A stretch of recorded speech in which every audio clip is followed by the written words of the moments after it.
하나님 말씀 마가복음 10장 46절부터 52절까지 다 같이 읽겠습니다. 시작. 저희가 여리고에 이르렀더니 예수께서 제자들과 허다한 무리와 함께 여리고에서 나가실 때에 디메오의 아들인 소경 거지 바디메오가 길가에 앉았다가 나사렛 예수시란 말을 듣고 소리질러 가로되 다윗의 자손 예수여 나를 불쌍히 여기소서 하거늘 많은 사람이 꾸짖어 잠잠하라 하되 그가 더욱 심히 소리질러 가로되 다윗의 자손이여 나를 불쌍히 여기소서 하는지라 예수께서 머물러 서서 저를 부르라 하시니 저희가 그 소경을 부르며 이르되 안심하고 일어나라 너를 부르신다 하매 소경이 겉옷을 내어 버리고 뛰어 일어나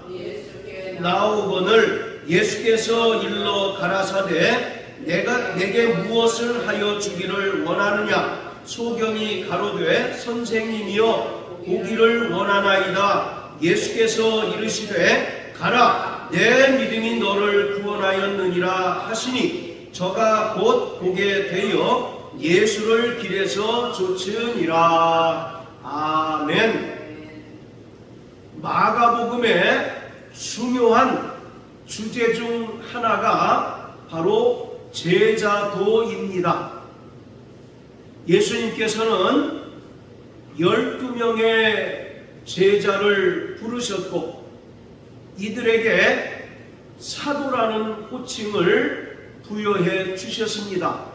사도라고 하는 말은 보내심을 받은 자라는 의미로서 예수님의 사역을 위임받아서 이 세상에서 예수님의 사역을 행하는 자들을 말합니다.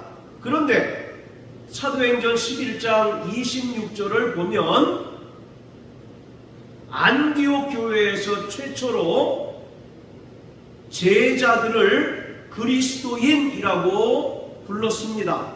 이는 제자라고 하는 개념이 점차 확대되어서 예수를 영접한 모든 그리스도인이 제자임을 분명하게 밝히고 있는 것입니다. 그리고 거룩한 물이라고 하는 의미를 가진 성도라고 하는 명칭이 또 제자라고 하는 명칭을 대체하게 되었습니다. 자, 이처럼 제자라고 하는 말은 초기에는 예수님의 12명의 제자들을 주로 가리키는 명칭이었지만 이 개념이 점차 확대되어서 유대인이든 이방인이든 예수를 영접하고 구원받은 모든 그리스도인을 가리키는 명칭이 되었습니다. 결국 제자라고 하는 것은 예수님을 영접하고 또 예수님으로부터 배우며 또 예수님의 십자가 고난의 길을 따르고 또 예수께서 분부하신 모든 것들을 가르쳐 지키게 하는 자들을 말하고 있습니다. 마태복음 28장 19절에서 예수님께서 제자들에게 모든 족속으로 제자를 삼으라고 말씀합니다. 그리고 내가 너희에게 분부한 모든 것을 가르쳐 지키게 하라고 말씀하고 있습니다. 자, 오늘 본문을 통해서 예수님께서는 소경거지 바디메오의 행위를 제자의 참된 표본으로 우리에게 설명해 주고 있습니다. 그 앞단락을 보면 자 40절을 보면 자 37절을 보면 야고보와 요한이 주의 영광 중에서 우리를 하나는 주의 우편에 하나는 좌편에 앉게 해달라고 예수님께 요청을 합니다. 그의 비해서 소경거지 바디메오는 내가 너에게 무엇하여 주기를 원하느냐? 라고 예수님께서 물으셨을 때 보기를 원합니다. 라고 예수님께 말씀을 합니다. 그리고 그가 눈이 떠진 순간 즉시로 예수님을 따랐는데 바로 주의 우편과 주의 좌편에 그 영광의 자리를 요청하던 예수님의 제자들과 바디메오를 비교하시면서 이 바디메오를 이상적인 제자로 우리에게 설명하고 있습니다. 그러면서 오늘 이 본문의 말씀을 읽고 듣는 모든 그리스도인을 향해서 당신은 참된 제자인가? 라고 예수님께서 묻고 있습니다. 제자는 결코 팬이 아닙니다. 많은 연예인들을 보면 많은 팬들을 거느리고 있습니다.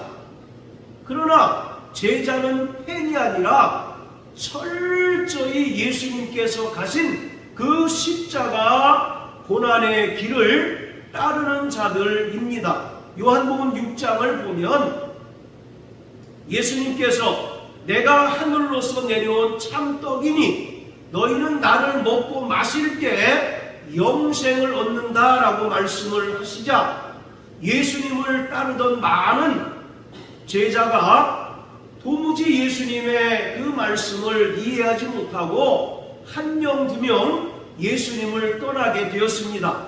그때 예수님께서 12명의 제자를 향하여 너희도 떠나려느냐? 라고 물으셨습니다.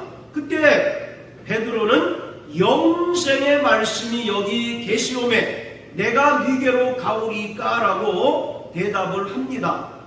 예수님께서 공생의 사역을 하시는 동안 예수님에게는 많은 군중이 따랐습니다. 그들은 여러 가지 목적으로 예수님을 따랐습니다. 예수님을 따르면 먹을 것을 얻을까 하고 또 예수님을 따르면 고침받을까 하여 여러 가지 목적에서 예수님을 따랐지만 결국 예수님께서 십자가에 달려 죽으실 때에는 많은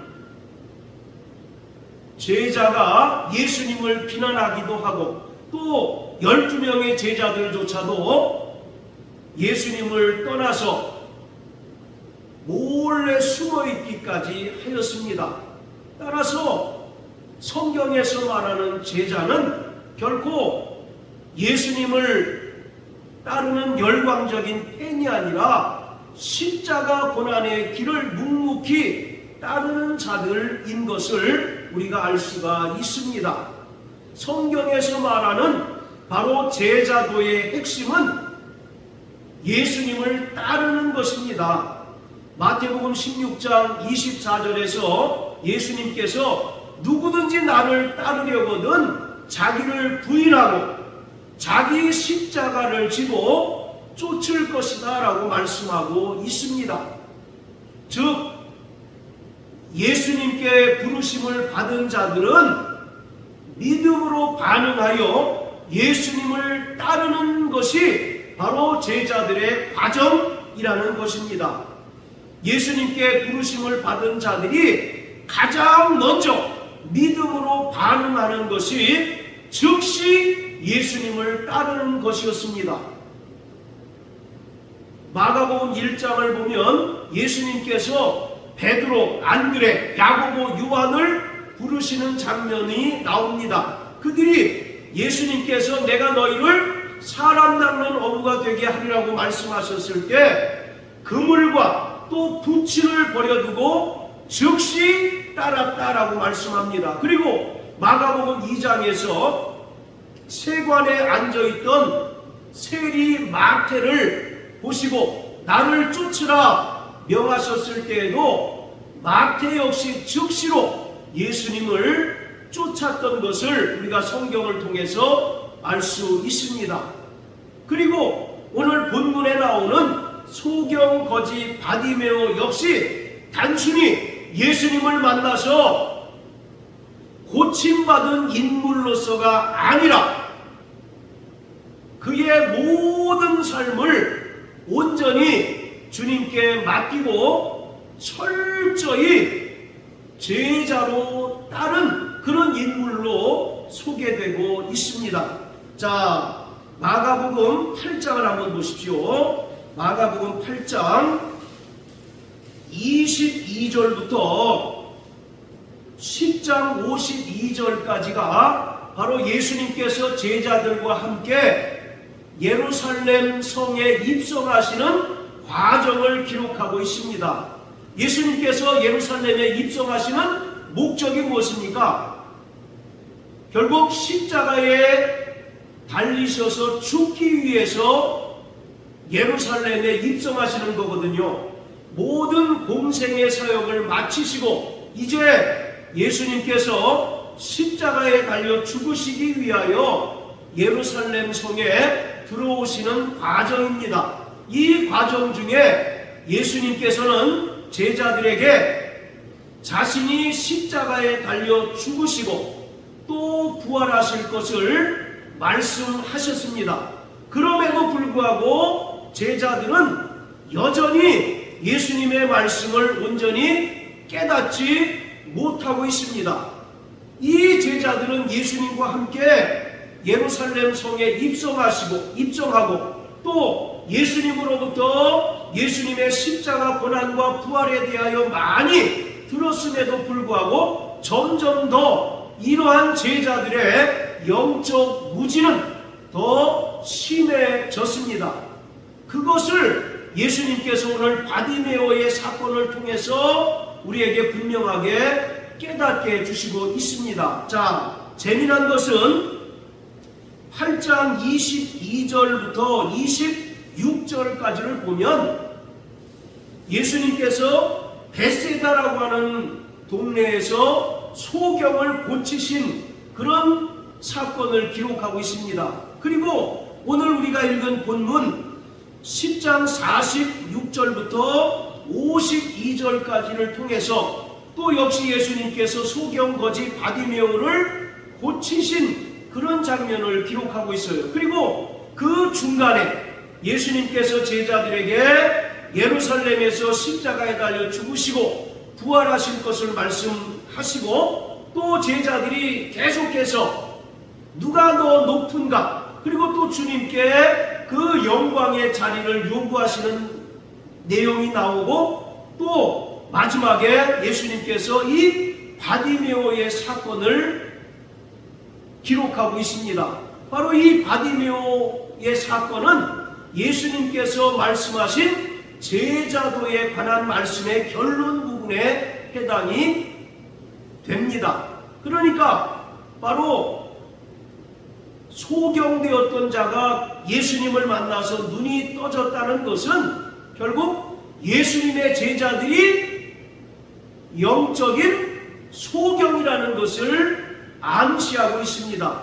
그들이 바로 예수님으로부터 진리의 말씀을 듣고 또 예수님께서 이제 몇 날이 못 되어서 십자가에 달려 죽으시고 또 부활하실 것을 수차례 말씀하셨건만 그것을 온전히 깨닫지 못하고 그들은 여전히 예수님께 무엇을 요구합니까? 예수님께서 이스라엘의 왕이 되시면 나를 주의 우편에 앉게 해주시고 또 주의 좌편에 앉게 해달라고 하는 여전히 세상적이고 현세적인 어떤 욕망을 채울 하나의 방편으로 예수님을 이해하고 있습니다.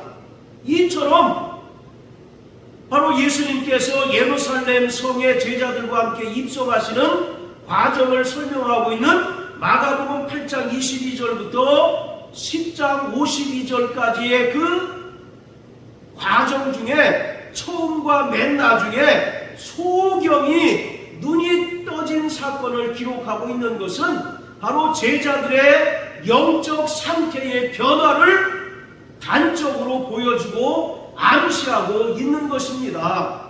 바로 제자들이 비록 예수님과 3년여 동안 동거동락하고 함께 생활을 했지만 그들은 여전히 영적인 소경에 불과하다는 것입니다.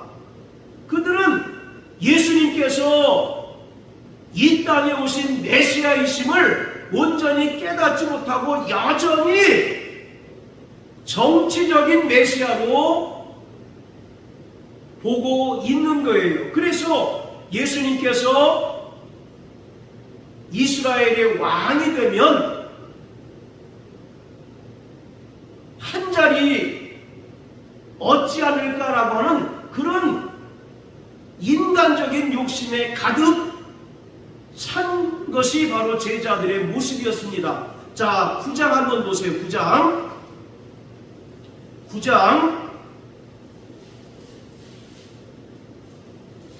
자, 33절 34절입니다.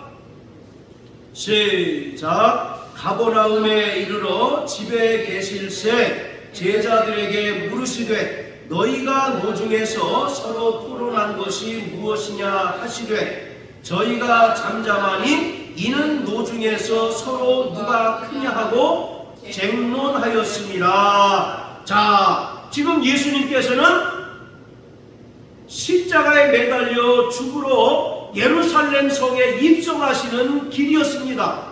그런데 제자들의 관심은 예수님께서 십자가에 달려 죽는 것은 안중에도 없고 그 12명의 제자들 중에 누가 더 공로가 많은지 누가 더 장차 큰 인물이 될지 거기에만 관심이 있었다는 거죠. 그래서 길 중에서 서로 누가 더 크냐라고 하는 문제를 가지고 서로 자기네들끼리 말다툼을 벌이게 되었습니다.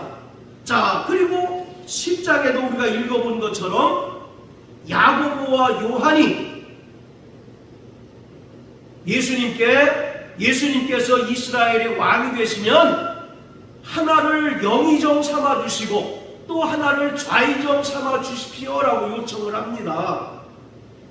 마태복음 20장을 보면 똑같은 장면을 야고보와 요한의 어머니가 와서 예수님께 요청한 것으로 되어 있어요. 자, 어쨌든 지금 제자들의 관심은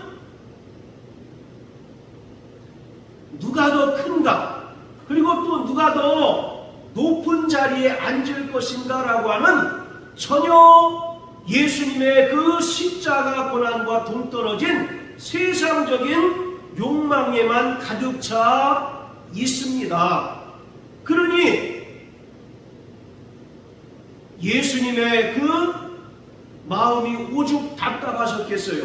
그래서 예수님께서는 처음과 마지막에 소경이 눈뜬 사건을 통하여 너희가 아직은 영적 소경이라고 하는 것을 말씀하고 있는 것입니다. 그리고 너희가 이제 장차 성령이 임하면 예수님의 십자가 고난과 부활을 온전히 깨닫게 되어서 참된 제자로 살아가게 될 것이라는 사실을 베세다에서의 소경을 고친 사건과 바디메오의 그 소경을 고친 사건을 통해서 우리에게 설명해 주고 있습니다.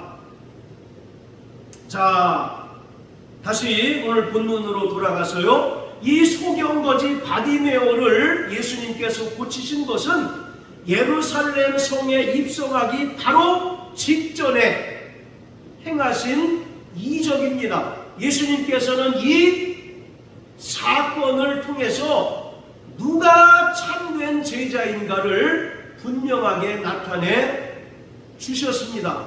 우리가 살펴본 것처럼 마가복음 9장과 또 10장에서 제자들은 누가 더 큰가, 그리고 또 예수님께서 임금 되시면 나를 영의정 삼아 주시고 또 좌의정 삼아 주시고 하는 그런 세상적인 어떤 욕망에만 가득 차 있을 뿐 예수님께서 십자가에 달려 죽으시는 것은 전혀 안중에도 없습니다. 이들은 철저히 예수님을 정치적인 메시아로 보는 것입니다. 정치적인 메시아는 당시 이스라엘이 로마에 의하여 식민지 생활을 하였는데, 바로 정치적인 메시아이신 예수께서 로마를 몰아내시고 이스라엘을 독립시켜 주실 것을 바라고 있는 것입니다. 그렇게 되면 예수님과 함께 3년여 동안 온갖 고생을 하고 또 고난을 겪었던 제자들은 높은 벼슬을 하나씩 받게 되리라고 나름대로 꿈꾸고 있었던 거예요. 그래서 그들은 길에서 누가 더 큰가 하고 자기네들끼리 서로 언쟁을 했었고, 또 야고보와 요한은 영광의 자리에 앉게 되시면 하나는 주의 우편에 앉게 해달라고 하고 또 하나는 주의 좌편에 앉게 해달라고 요청을 했던 것입니다. 이들은 아직은 참된 제자의 모습을 보이지 못하고 있다는 거죠. 그들이 비록 육신의 눈은 떠 있지만 여전히 예수님 보시기에 어떤 존재라는 것입니까? 영적인 소경이라는 거예요. 반면에 이 소경거지 바디메오는 비록 육신의 눈은 멀어서 사물을 볼 수 없지만 이가 바로 영적으로 눈이 떠져 있는 사람이라고 예수님께서 12명의 제자들과 비교하시면서 설명을 하고 있는 것입니다. 자, 오늘 본문을 보면 소경거지 바디메오가 길가에 앉아 있습니다. 그때 나사렛 예수께서 지나가신다는 소리를 듣고 소경거지 바디메오가 나사렛 예수, 다윗의 자손이여 나를 불쌍히 여기소서라고 외칩니다. 자, 따라하세요. 다윗의 자손 예수여. 다윗의 자손 예수여. 바로 다윗의 자손 예수는 정확하게 예수님께서 이 땅에 메시아 곧 그리스도로 오셨다는 사실을 분명하게 알고 있는 것을 말하고 있습니다. 바로 12명의 제자들은 예수님을 정치적인 메시아로서 로마를 몰아내고 이스라엘을 독립시킬 이스라엘의 왕으로 생각하고 있지만, 바로 예수님의 그 이적을 통하여 고침을 받았던 소경거지 바디메오는 바로 예수님을 정치적인 메시아가 아니라 이 땅의 죄인들을 구원하러 오신 그리스도 곧 메시아로 보고 있는 것입니다. 그러니까 바로 이 소경거지 바디메오는 비록 그 눈이 소경인지라 볼 수 없는 상태이지만 영적인 눈은 떠져 있어서 바로 예수를 올바르게 보고 올바르게 자신의 신앙을 고백하고 있는 것입니다. 그래서 다윗의 자손 예수여 나를 불쌍히 여기소서라고 고백하고 있는 것은 바로 주님께서 원하시는 신앙 고백인 것입니다.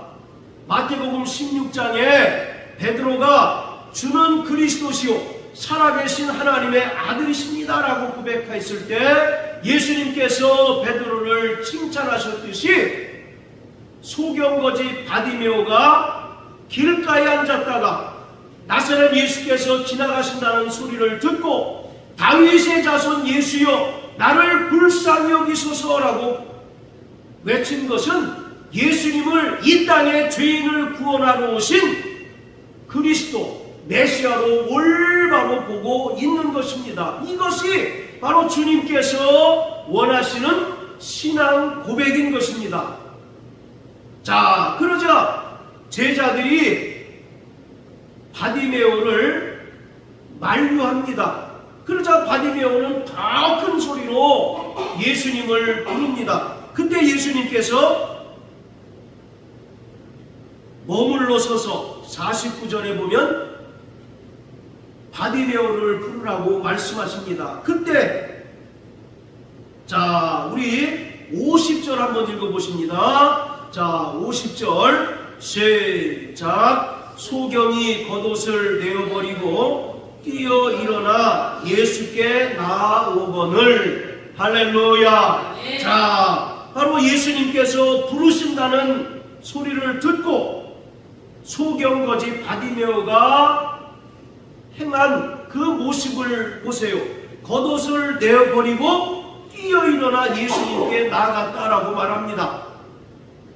이 겉옷은 가난한 자들에게 마지막 남은 재산이에요. 특히 이 소경거지 바디메오에게는 그의 생존이 걸려있는 마지막 재산입니다. 그래서 평상시에 낮에는 이 겉옷으로 사람들에게 구걸할 때 돈을 모으는 그런 용도로 쓰입니다. 그리고 저녁에는 온도가 내려가기 때문에 덮는 이불로 사용을 합니다. 그렇기 때문에 가난한 사람, 특히 소경거지 바디메오에게는 이 겉옷이 마지막 그의 생존을 유지케 하는 재산이에요. 그래서 출애굽기에 보면 가난한 자들의 겉옷을 담보 잡지 말라고 말합니다. 담보 잡더라도 해가 지기 전에 돌려주라고 말하고 있어요. 왜냐하면 그 겉옷이 부자들에게는 아무것도 아니지만 가난한 사람들에게는 없어서는 안 된 가장 필수적인 그의 생존을 유지하는 마지막 재산입니다. 그래서 저녁에는 그 찬 기온에 덮는 이불로 사용하고 있는 거예요. 그랬던 겉옷을 내어버리고 뛰어 일어나 예수님께 나아갑니다. 자, 우리 10장 21절을 한번 다 같이 보세요. 자, 10장 17절부터 22절까지 한번 읽어봅니다. 자, 시작. 예수께서 길에 나가실새 한 사람이 달려와서 끌어앉아 묻자오되 선생님이여 내가 무엇을 하여야 영생을 얻으리이까? 예수께서 이르시되 내가 어찌하여 나를 선하다 일컫느냐? 하나님 한 분 외에는 선한 이가 없느니라. 내가 계명을 안하니 살인하지 말라, 간음하지 말라, 도적질하지 말라, 거짓 증거하지 말라, 속여 취하지 말라, 내 부모를 공경하라 하였느니라. 여짜오되 선생님이여 이것은 내가 어려서부터 다 지키었나이다. 예수께서 그를 보시고 사랑하사 가라사대 내게 오히려 한 가지 부족한 것이 있으니 가서 내 있는 것을 다 팔아 가난한 자들을 주라. 그리하면 하늘에 있는 보화가 내게 있으리라. 그리고 와서 나를 좇으라 하시니 그 사람은 재물이 많은 고로 이 말씀을 인하여 슬픈 기색을 띠고 근심하여 가니라. 부자 청년이 예수님께 와서 선한 선생님이여 어떻게 해야 영생을 얻을 수 있습니까? 라고 묻습니다. 그때 예수님께서 내 소유를 다 팔아 가난한 자들에게 주고 너는 나를 쫓으라 라고 말합니다. 여기서 쫓는다라고 하는 말은 제자로서 쫓는 것을 말하고 있어요. 그러니까 예수님께서는 네가 나의 제자가 되기 위해서는 너의 모든 재산을 다 팔아서 가난한 자들에게 다 나눠주고 그 후에 나를 따르라고 말씀하고 있는 것입니다. 그때 그 부자 청년은 22절에 기록한 것처럼 재물이 많은 고로 이 말씀을 인하여 슬픈 기색을 띠고 근심하여 갔다라고 말합니다. 그런데 소경거지 바디메오는 자기에게 없어서는 안 될 가장 중요한 재산 목록인 겉옷을 어떻게 했습니까? 내어 던지고 뛰어 일어나 예수님을 쫓았습니다. 그러니까 이 소경거지 바디메오는 예수님의 12명의 제자들과 비교되기도 하고 또 이 부자 청년과도 비교를 하고 있는 거예요. 그러면서 이 소경거지 바디메오가 참된 제자라는 사실을 예수님께서 이 사건을 통해서 부각시키고 있습니다. 말씀드린 것처럼 가난한 소경거지에게는 이 겉옷이 없으면 당장 오늘 하루를 연명하기 어려운 그러한 상태예요. 그런데 예수님께서 자신을 부른다는 그 소리를 듣고 자신의 마지막 남은 그 유일한 재산을 내어던지고 즉시로 예수님을 따르게 됩니다. 자, 그리고 10장 52절을 한번 읽겠습니다. 52절 시작. 예수께서 이르시되 가라 내 믿음이 너를 구원하였느니라 하시니 저가 곧 보게 되어 예수를 길에서 쫓으니라. 자, 예수님을 드디어 이제 만났습니다. 예수님께서 내게 무엇하여 주기를 원하느냐? 라고 물으셨을 때 선생님이여 내가 보기를 원합니다. 그리고 예수님께서 내 믿음이 너를 구원하였다 라고 말씀하시니 즉시 보게 되었습니다. 그리고 그가 이제 고침받은 이후에 예수님을 떠나간 것이 아니라 길에서 예수를 쫓았다라고 말합니다. 어디서 예수를 쫓았다고요? 길에서 예수를 쫓았습니다. 자, 사모님 46절 한번 읽어주세요. 46절. 저희가 여리고에 이르렀더니 예수께서 제자들과 허다한 무리와 함께 여리고에서 나가실 때 디메오의 아들 이 소경거지 바디메오가 길가에 앉았다가. 예, 자, 예수님을 만나기 전에 바디메오가 지금 어디에 있었습니까?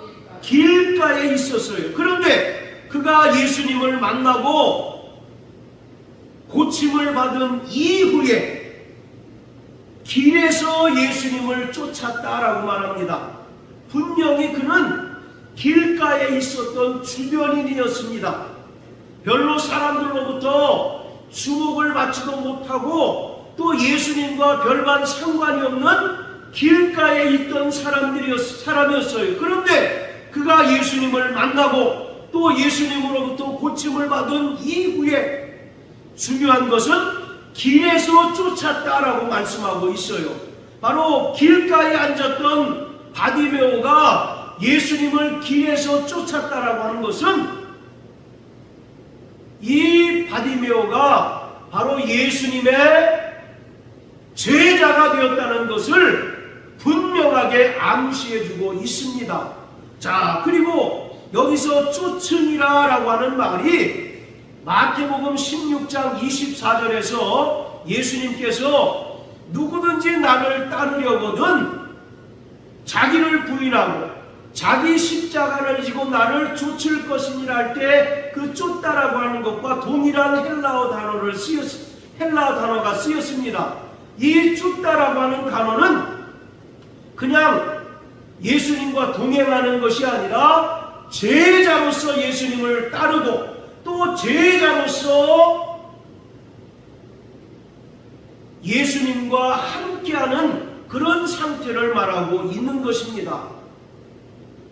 자, 소경거지 바디메오는 길가에 앉아 있었던 사람이에요. 아무도 주목하지 않았던 그런 소경거지일 뿐이었습니다. 그런데 그가 예수님을 만나자 자기의 신앙을 고백하고 또 고침을 받은 이후에 길에서 예수님을 쫓았다는 것은 그가 바로 예수님의 참 제자가 되었다는 것을 말하고 있습니다. 이것을 통해서 바로 우리는 예수님의 제자가 과연 어떤 자인가를 분명하게 알 수가 있습니다. 먼저 분명한 신앙 고백이 있어야 합니다. 할렐루야. 그래야 바로 영적 소경이 아니라 영적으로 눈이 떠져 있는 자가 될 수 있는 거예요. 바로 예수님의 이 12명의 제자들, 그리고 예수님을 찾아와서 선한 선생님이요, 어떻게 해야 영생을 얻습니까? 라고 물었던 부자 청년은 여전히 예수님 보시기에 영적으로 어떤 인물입니까? 소경이라는 거예요. 반면에 예수님을 향하여 다윗의 자손 예수라고 고백하였던 이 소경 거지는 비록 육신의 눈은 멀었지만 영적으로는 눈이 떠져 있는 자라는 사실을 이 사건을 통해서 보여주고 있습니다. 그래서 제자는 바로 예수님을 올바로 믿는 자입니다. 예수님께서 누구이신가를 분명하게 알고 믿는 자예요. 자, 따라하세요. 다윗의 자손 예수여, 주는 그리스도시요, 살아계신 하나님의 아들이십니다. 분명히 예수님에 대하여 올바로 알고 믿어야 제자가 될 수가 있는 것입니다. 자, 그리고 자기의 모든 것을 포기하고 온전히 예수님을 따르고 예수님을 쫓는 자가 참 제자가 될 수가 있는 거예요. 아무든지 나를 따르려거든 자기를 부인하고 자기 십자가를 지고 쫓을 것이다 라고 예수님께서 말씀하신 것처럼 바로 이 소경거지 바디메오가 예수님을 만나는 순간 자기에게, 남들에게는 하찮은 물건이지만 자기 자신에게는 생명을 유지시키는 마지막 재산인 그 겉옷마저 내어던지고 주님을 따랐듯이 철저히 자기를 부인하고 자기 십자가를 지고 주님을 따르는 자, 쫓는 자가 참 제자인 것입니다. 여러분들은 예수님의 참된 제자입니까? 아니면 예수님의 12명의 제자나 부자 청년과 같이 그냥 예수님의 그 정체성을 올바로 깨닫지 못하고 그냥 팬들처럼 예수님을 따르고 예수님께 열광하는 자입니까? 우리는 이것을 분명히 깨닫는 자가 되어야 합니다. 할렐루야. 자, 그리고 여기서 우리가 또 살펴볼 것이, 여러분, 바디메오라고 하는 이름의 뜻은요, 디메오의 아들이라는 뜻입니다. 자, 46절을 보면 디메오의 아들인 소경거지 바디메오라고 말합니다. 이 바디메오라고 하는 말은 바라고 하는 말과 디메오라고 하는 두 단어가 하나로 합쳐진 이름이에요. 여기서 이 바라고 하는 말은 아들이라는 뜻입니다. 그러니까 바디메오라고 하는 말은 디메오의 아들이라는 뜻이에요. 그래서 제 생각에는 이 바디메오라고 하는 이름이 이 사람의 본래 이름이 아니라 상징적인 이름으로 이해가 됩니다. 아니, 그 사람을 얘기하는데 정인철의 아들이라고 이렇게 잘 부르지 않잖아요. 그것처럼 바디메오라고 하는 말은 디메오의 아들이라고 하는 뜻으로서 이것은 대단히 상징적인 의미를 포함하고 있다는 것입니다. 이 디메오라고 하는 말은 존귀 또는 영예라는 뜻이에요. 그래서 바디메오라고 하는 말은 존귀한 자의 아들이라는 뜻입니다. 자, 따라하세요. 존귀한 자의 아들. 존귀한 자의 아들. 존귀한 자의 아들은 누구를 가리키겠습니까? 하나님의 형상대로 지음받은 인간을 가리킵니다. 자, 여기 표시해 놓으시고 시편 8편을 다 같이 한번 보세요. 시편 8편.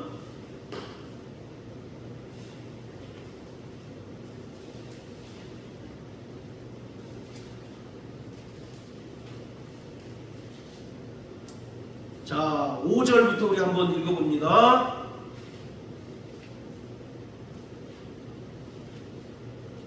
자, 5절부터 9절까지 시작. 저를 천사보다 조금 못하게 하시고 영화와 존귀로 관을 씌우셨나이다. 주의 손으로 만드신 것을 다스리게 하시고 만물을 그 발 아래 두셨으니 곧 모든 우양과 들짐승이며 공중의 새와 바다의 어족과 해로에 다니는 것이니이다. 여호와 우리 주여, 주의 이름이 온 땅에 어찌 그리 아름다운지요.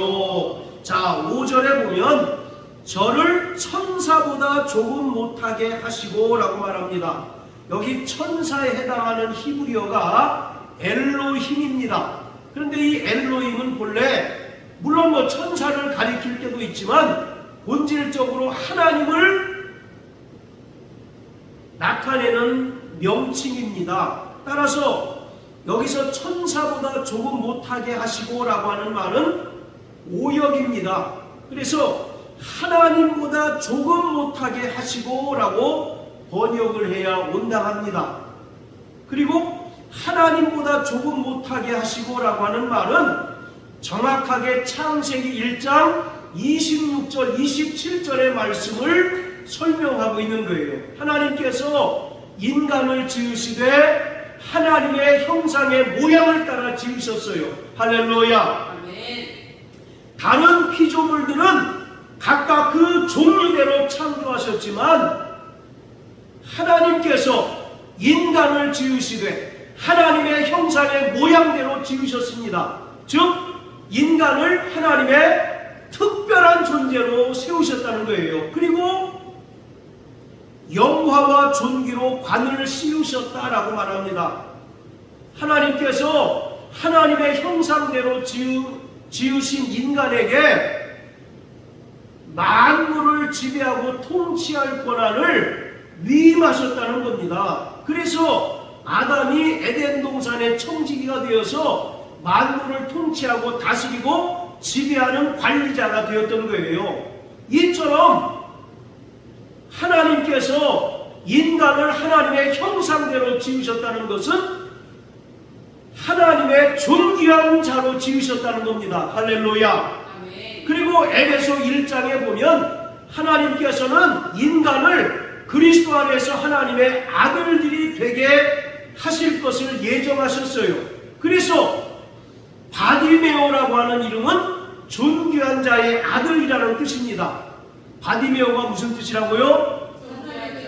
존귀한 자의 아들, 즉 하나님의 형상대로 지음받은 인간을 가리킵니다. 그런데 존귀한 자의 아들이라고 하는 이 바디메오가 예수님을 만나기 전에 형편이 어떻습니까? 소경인데다가 거지예요. 그래서 길가에 앉아서 지나다니는 사람들에게 구걸해서 겨우 연명하는 그런 비참한 처지였습니다. 이것은 죄로 인하여 하나님과 원수되고 하나님과 단절된 인간의 모습을 상징적으로 설명해주고 있는 것입니다. 그런데 다윗의 자손으로 오신 예수님께서 바디메오를 부르셨습니다. 그리고 바디메오는 예수님을 만나서 고침받고 또 예수님의 제자가 되었습니다. 여러분, 바라바라고 하는 인물 아시죠? 네, 바로 바라바는 본래 죄인이어서 그가 십자가에 달려 죽어야 될 형편이지만 명절의 규례대로 한 명을 살려주는 그런 이제 풍습이 있습니다. 그래서 빌라도가 예수님을 풀어주기 위해서 유대인들에게 묻습니다. 명절의 관례대로 한 명을 풀어주는 관습이 있으니 너희가 원하는 사람을 풀어주겠다. 바라바를 풀어주랴? 예수를 풀어주랴? 이렇게 물었는데 유대인들은 누굴 풀어주기를 원했습니까? 바라바를 풀어주라고 했어요. 그래서 바라바를 풀어주고 예수를 십자가에 못 박으소서라고 요청을 합니다. 그래서 빌라도는 하는 수 없이 바라바 대신 예수님을 십자가에 못 박아 죽게 했습니다. 이 바라바라고 하는 이름도 바디메오와 구조상 똑같습니다. 이 바라고 하는 이름은 아들이라는 뜻이에요. 그리고 아바라고 하는 것은 아버지라는 뜻입니다. 그래서 바라바라고 하는 그 이름의 뜻은 아버지의 아들이라는 뜻이에요. 바라바라는 게 무슨 뜻이라고요? 아버지의 아들. 한번 생각해 보세요. 이 세상에 아버지의 자식 아닌 사람이 있습니까? 없습니까? 없어요. 그래서 마태복음 1장에 보면 전부 아브라함이 누구를 낳고 누가 누구를 낳고 남자가 그 자식을 낳은 것으로 계속 기록하고 있지 않습니까? 즉 예수님을 제외한 모든 인간은 남자의 씨를 통해서 태어난 존재라는 겁니다. 즉 인간의 정력을 통해서 태어난 죄인이라는 거예요.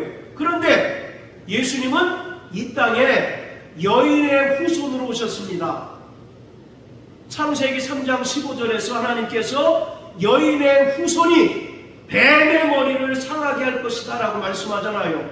그래서 예수님께서는 복음서를 통해서 자신을 인자라고 표현하고 있습니다. 인자라고 하는 말은 예수님께서 이 땅에 여인의 후손으로 오셨다는 것을 말하고 있어요. 여인의 후손은 뭡니까? 남자의 씨를 통해 자연적으로 출생한 것이 아니라 동정녀를 통해서 태어난 존재를 말하고 있어요. 그렇기 때문에 예수님은 죄가 있으십니까? 없습니까? 죄가 없는 분이에요.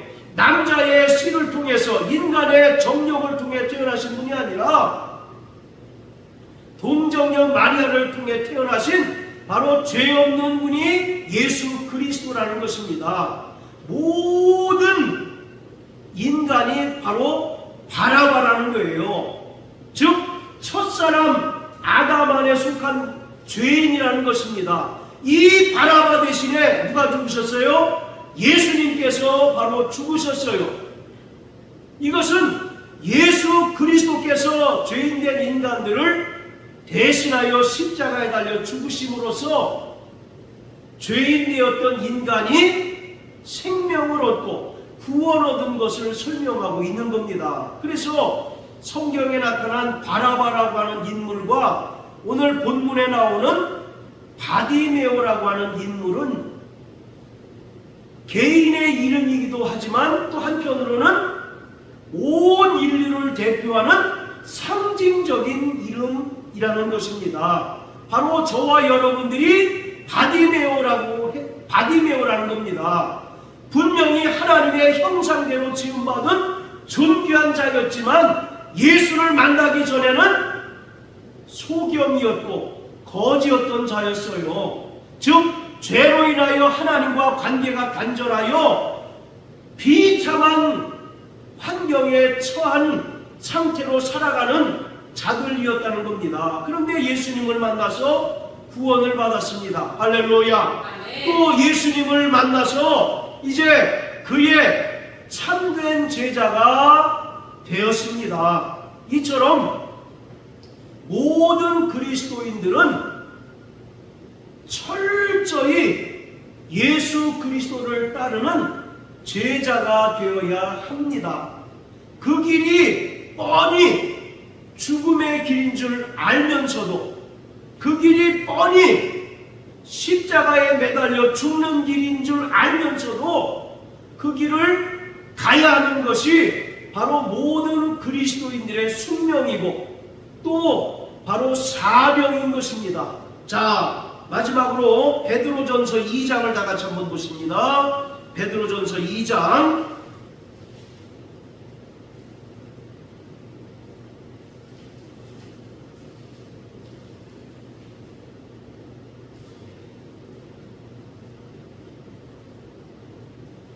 자, 18절부터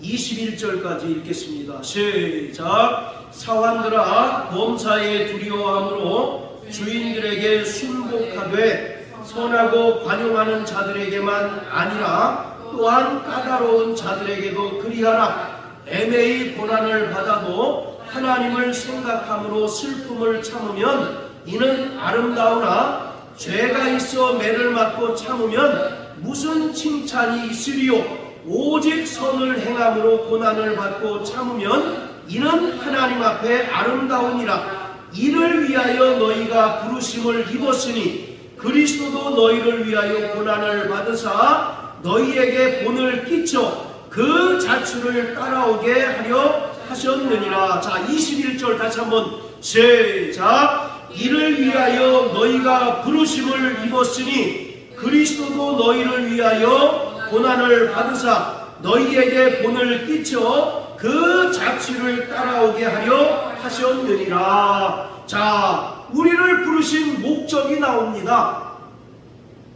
예수님께서 이 땅에 오셔서 십자가 고난의 길을 가셨던 것처럼 우리를 부르신 목적도 예수님께서 가신 그 십자가 고난의 길을 따르도록 하려 함이라고 말씀하고 있어요.